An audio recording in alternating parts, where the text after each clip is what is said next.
A poor waiter showed kindness to a homeless woman, but her secret changed his life forever. What if a stranger walked into your life? No name, no past, and all you had to offer was a warm meal.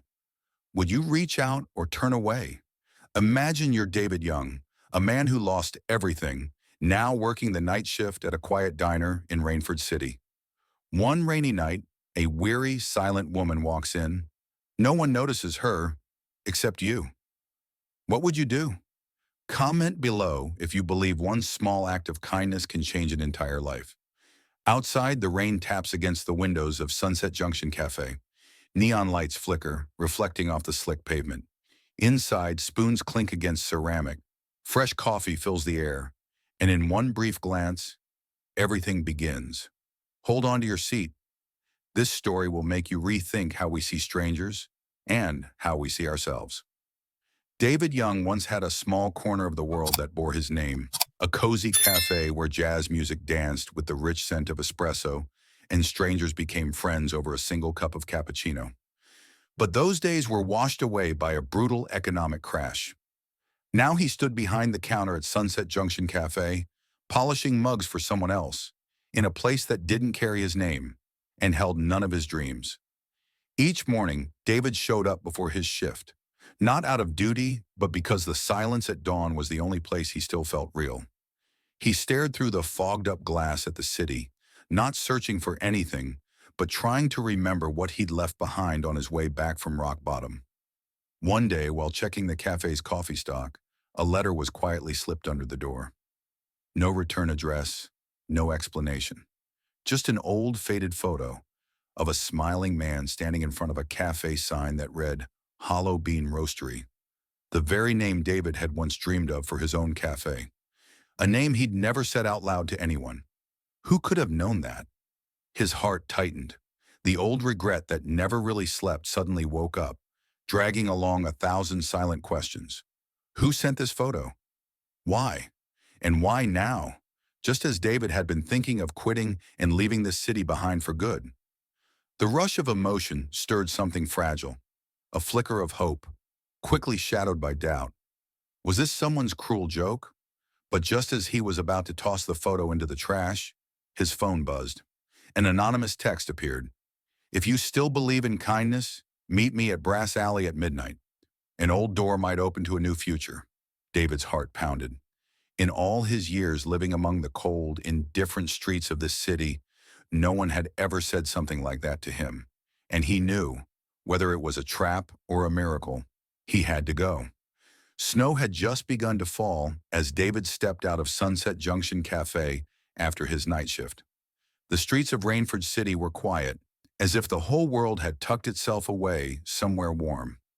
But at the far end of Platform 6, he saw a figure curled up on a bench, clutching an old suitcase, feet bare except for torn, soaked socks. David stopped. Not out of curiosity, but because there was something in her eyes he couldn't turn away from. Not a pleading look, but one of acceptance, as if she'd long grown used to being invisible. "You okay?" he asked, his voice rough from the cold. The woman, maybe around 30, hollow cheeks, green eyes, nodded slightly, then looked away, as if kindness was a debt she didn't want to owe. "Come inside," he said, hesitant. "I know a place that's still open. At least, they've got hot chocolate." She shook her head at first, but something in his voice must have shifted her mind. She stood slowly, drained, and followed him. They didn't say much on the walk. Only once they were seated in a quiet corner of the cafe, her frozen hands wrapped around a steaming cup of cocoa, did she finally speak. "Do you always invite strangers for hot chocolate at midnight?" she asked softly, her voice marked by the scar tissue of too many rejections. "Only the ones who look like they need to be seen," David replied. She was silent for a moment, then extended her hand. "Lily." Her name didn't surprise him. What did was the glimpse of a train ticket peeking from her suitcase pocket, a first-class ticket to Geneva, departing the next morning. A homeless woman with a first-class ticket? David didn't ask, but questions swirled in his mind. Was she running away or going back? And why choose to sit in the freezing cold when she could leave at any moment? What he didn't know was that in that single moment, with a warm drink and an outstretched hand, a fragile thread had been tied between two lost souls, and nothing in this world could undo it. David set the cup of coffee down on the table in front of the woman he'd invited in from the cold night. She didn't thank him, didn't even look at him, just held the ceramic mug in her trembling hands like it was the last warm thing she had left in the world. He said nothing more. Didn't ask her name, didn't ask her story. No one should have to explain themselves just because they look like they're falling. An old tune floated from the ceiling speakers. Fly Me to the Moon, a slow jazz version. Lily looked up for the first time, her eyes meeting his. And in that quiet moment between two strangers, something unspoken began to grow. This song, she whispered, used to play in my mom's cafe. David froze, not because of the words, but because of how she said them, like she'd accidentally let slip a piece of memory she'd locked away for years. So, you once belonged to a place with music and coffee too? He said with a gentle smile, careful not to disturb whatever fragile thing was stirring inside her. Lily nodded and quietly took a sip. A single tear slid down her cheek, but she didn't wipe it away. And David didn't just see sadness. He saw regret, the kind he understood better than anyone. She set the mug down. You didn't ask why I'm here. No need, David replied. A cold night doesn't need a reason. Lily looked at him, and a faint smile, small but real, brushed across her tired face. Then she stood, reached into her coat pocket, and placed something on the table. A small old gold coin, oddly gleaming under the dim lights. For the coffee, she said. David frowned, but before he could ask anything, Lily had already gone. The cafe door closed behind her with a soft chime, leaving only the echo of her name, still unspoken. He picked up the coin. It wasn't cold. On the back it was engraved, "Kindness is never wasted." A strange shiver ran down his spine. Who was she? And why did it feel like everything had just begun, with a coffee never really paid for? Since that first night, Lily returned to Sunset Junction Cafe, as if tracing her own quiet orbit around David. Not close enough to be predictable, not far enough to disappear. Each evening, she sat in the same spot, always arriving when only warm yellow lights and old jazz songs lingered. David grew used to her presence. They didn't exchange many words, but the silences between them no longer felt heavy. He told her about the cafe that had once been his whole world, a place where people called each other by name, where a single latte could fix a terrible day. That dream now lived only in an old wooden sign tucked away in his basement. Lily listened intently, her eyes never leaving David as he spoke. But when it came time for her to share, she'd retreat behind a light joke or a story that led nowhere. Her past felt like a book with pages torn out. Only the cover and a few scattered notes remained. One night, David placed a photo in front of her. It was a picture he'd taken of the old hollow bean roastery sign, still hanging crooked in his basement. I think, he began, if someone believed in me enough, maybe I'd bring it back to life.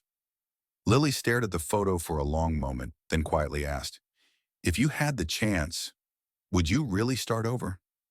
David didn't answer right away, not because he lacked belief, but because he feared losing it again. Just as he opened his mouth to speak, Lily handed him a small, thin envelope, as if she'd been carrying it for a while. Don't open it here, she said, her voice like wind brushing over dying embers. Wait until you truly believe you deserve another chance. Then she stood and left the cafe before he could say anything else. The envelope in his hand felt light, but carried the weight of a promise. And for the first time, David felt, not just seen by a stranger, but truly known, beneath the layers, beyond the failures. Lily didn't come in on Tuesday night, or Wednesday.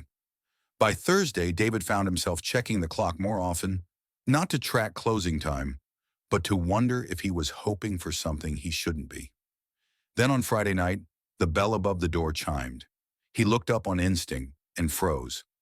Lily walked in, slower than usual. Her eyes were slightly swollen. A cut split the corner of her lip. Her coat was rumpled and dirty, like she'd just escaped something, or someone.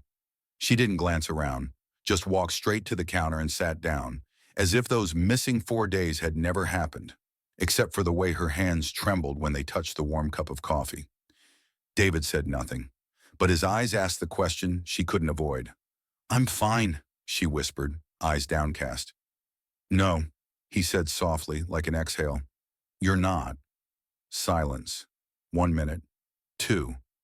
Then she looked up, not to argue but almost in apology. "There are people," she said quietly, "who never accept that you've left."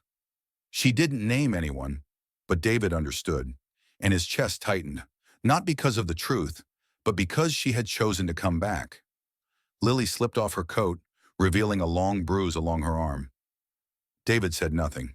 He simply handed her a warm cloth, not to hide the bruise, but so she'd know someone saw her, and didn't walk away. "I used to think," Lily breathed out, "that if I stayed quiet long enough, the past would forget me. But it turns out it remembers better than I do." David didn't speak. Instead, he reached into his pocket and placed the envelope Lily had once given him onto the table between them. "I haven't opened it," he said, "because I haven't been ready to believe I deserve a second chance." Lily looked at him, and in her eyes was something softer than gratitude. It was trust, the kind she didn't offer easily. "Then open it," she said gently, "when you know, not when you're afraid." Outside, snow began to fall. Inside, two people sat side by side, one learning to let go of the past, the other trying to believe in himself again. Neither said another word. But some connections don't need speaking, and in that moment, David knew. He didn't want Lily to be just a passing guest in his life anymore. That night, Lily didn't sit in her usual spot. She stood by the window, quietly watching the snow fall on Timberline Avenue. David walked over and placed a cup of cocoa beside her instead of coffee. "I figured tonight you might need something a little softer," he said, his voice low and warm. She didn't turn around, but when she spoke, her words no longer belonged to someone running. They came from someone simply tired of carrying secrets. "My real name is Lily Sinclair," she began, her fingers tracing the rim of the cup. "Daughter of Robert Sinclair, the man behind the largest financial conglomerate in the Northeast." David said nothing, but the shock flashed across his face like a streak of lightning. Not because of who she was, but because suddenly everything made sense. The calluses in her words, the quiet precision in how she observed the world, and the way she flinched at any question involving money, as if she despised the very thing that raised her. "I used to think I understood the world," Lily continued, "but one day I looked around a 12-seat dining table and realized no one was sitting with me, only money, and people pretending to care, because of it." She exhaled, not crying, but David could feel the tears she hadn't shed. "I needed to know if there was any goodness left in the world. That didn't come with a platinum credit card." "And you picked me?" David asked, half joking, half in disbelief. "No," she said with a faint smile. "I picked this cafe, but you were the first person to hand me a cup of coffee without asking anything." Silence settled between them. Then Lily pulled a folded document from her coat pocket, thin, silver-edged. "If you still want to rebuild Hollow Bean Roastery," she said, "this is the key, a storefront on Branford Street. It's owned by my family's company." David froze. His eyes landed on the final line of the contract. There was no price, no legalese about repayment. Just a handwritten note. "Prove that kindness still belongs in business." In that moment, David couldn't tell what made his heart race more. The unexpected offer, or the look in Lily's eyes. No longer the look of someone running, but of someone who had finally chosen to stay. That day, Lily didn't walk into the cafe with her usual caution.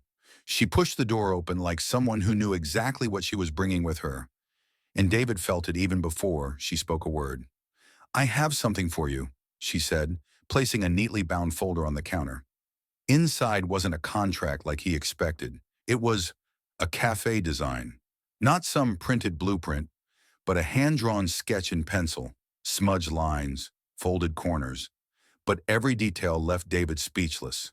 The table by the window, the exposed brick wall, the old wooden bookshelf, And at the bottom of the page, a small handwritten line, Hollow Bean Roastery, where those who've lost their way can find their flavor again. David looked up at her. Lily, you drew this? She nodded. From what you told me, I just helped you see it more clearly. Then her voice slowed, softened. I can handle the rest. The location, the build-out, the permits, all of it. No strings, no loans, no signature at the bottom. David let out a dry laugh, trying to mask his disbelief. And in return? Nothing, Lily said, then paused. Except for one thing. Open it for you. Not for the past, not out of guilt, but because you still believe it deserves to live.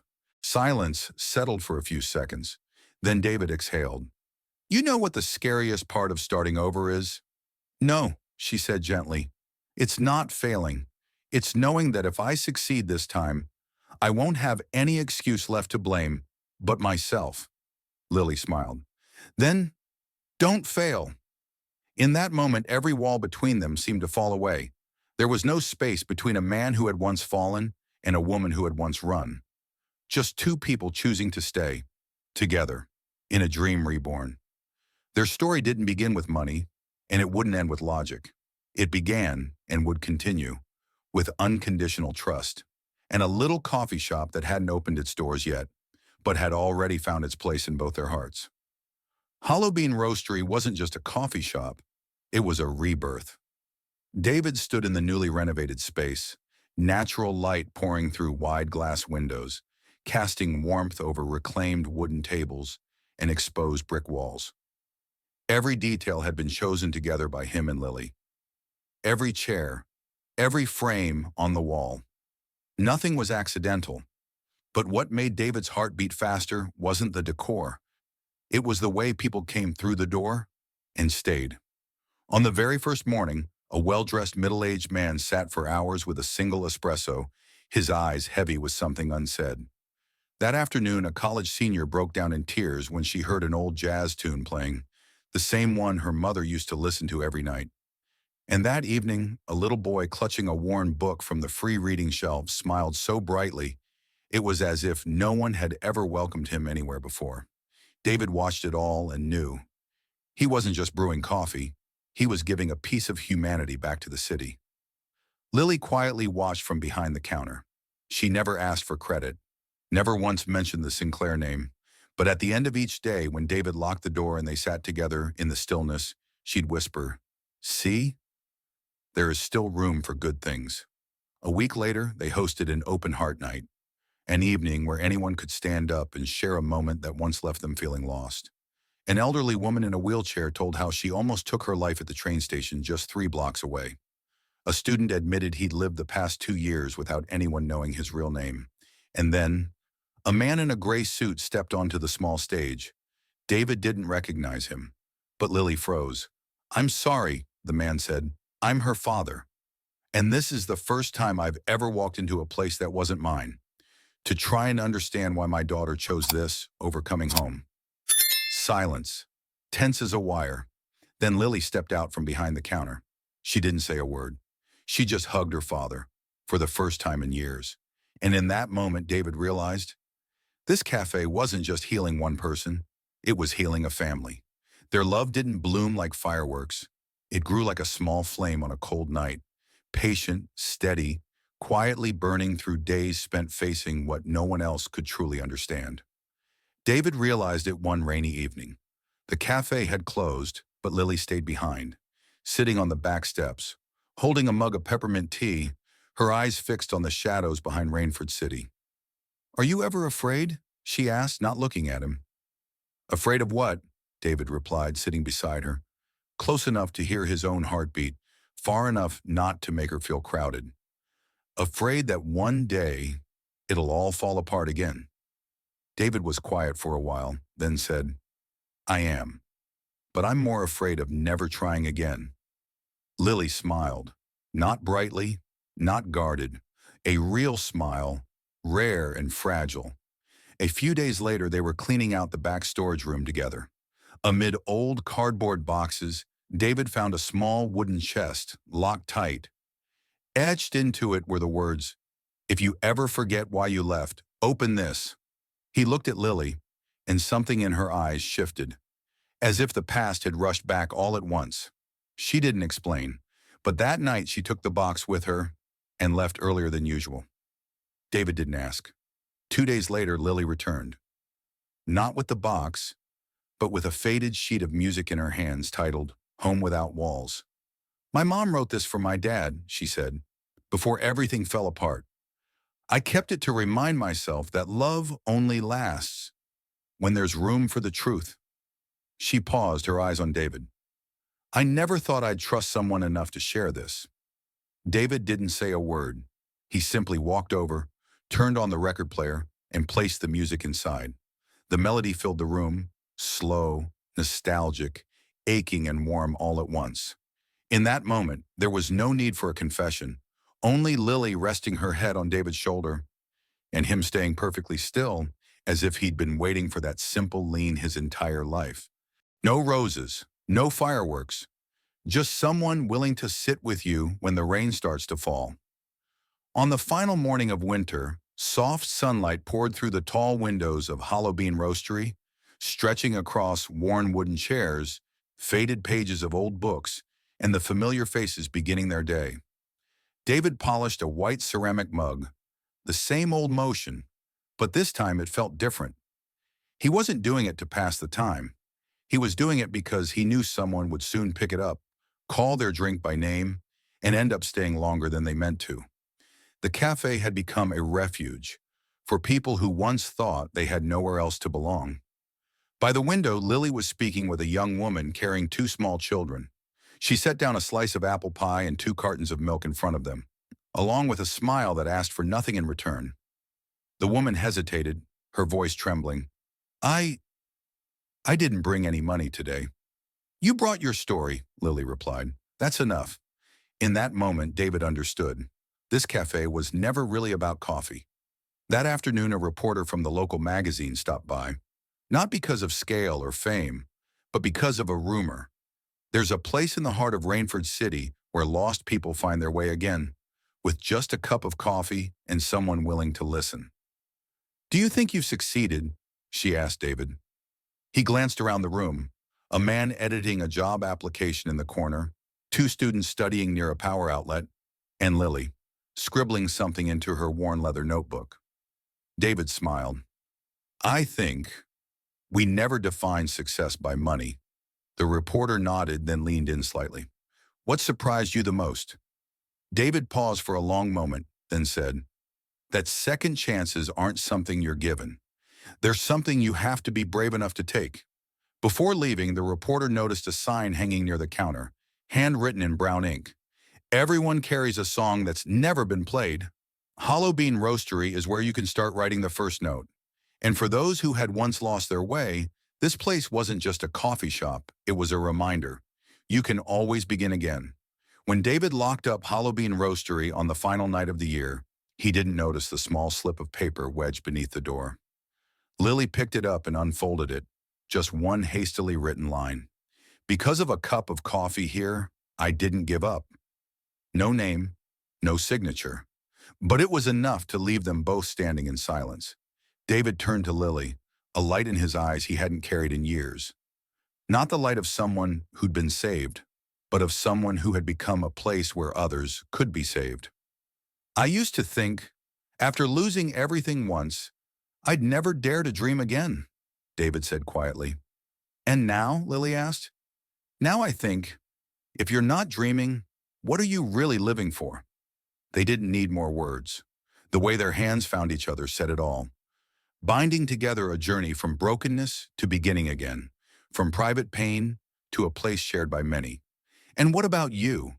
If you've ever felt lost, ever doubted that kindness still exists, or wondered whether a small act could truly change anything, remember this: one cup of coffee, one person who believes, one chance can be enough to begin again.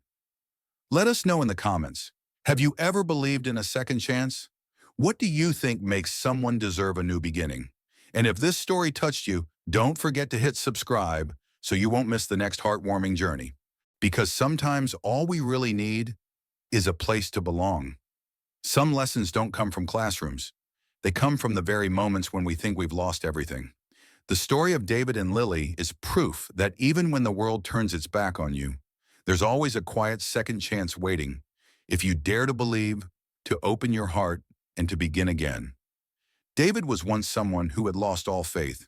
He lost his coffee shop, his dream, but instead of giving up, he chose to start over with the smallest things. A warm cup of coffee, a silence without judgment, a look that didn't ask for explanations.